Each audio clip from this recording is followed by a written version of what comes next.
Le musée de Lodève rouvrira ses portes le 7 juin prochain, après 4 ans de travaux.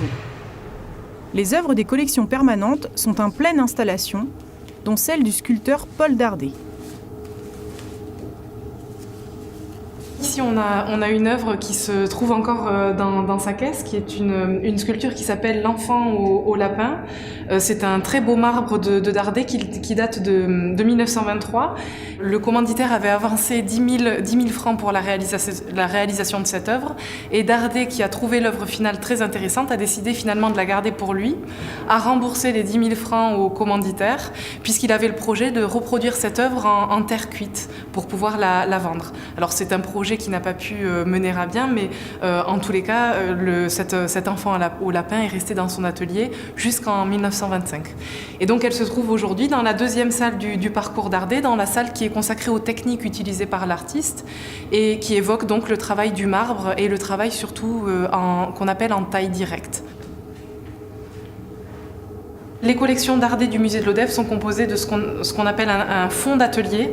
Le fonds d'atelier d'un artiste, c'est tout ce qui compose son atelier. Ça va être beaucoup d'études préparatoires, des modelages, des petites études en plâtre. Ça va être des photos, des croquis, du dessin.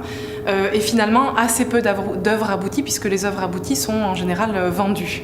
Ici, on a l'exemple d'un modelage qui est en terre crue et qui a ensuite été verni. Et cette œuvre a une histoire très intéressante, puisque à l'origine, on ne conservait que la partie de la femme, c'est-à-dire cette partie ici, sans les jambes de l'homme qu'on voit ici, puisqu'il s'agit d'une œuvre érotique. Et lors de la restauration, les restauratrices ont finalement pu assembler ces deux œuvres et donc redonner son aspect d'origine à cette sculpture. Ici, nous sommes devant un établi qui est consacré à l'épisode de la croisade des Albigeois, une période de l'histoire que Dardet avait à cœur d'illustrer.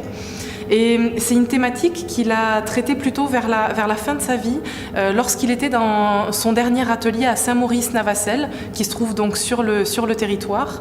On a pu dater ce travail donc autour des années 1940, puisqu'on a beaucoup de photos de cet atelier à Saint-Maurice avec ses œuvres en cours d'exécution. Quand on retrouve une photo d'une œuvre dans un atelier, ça nous permet de faire des datations qu'on pourrait appeler des datations relatives.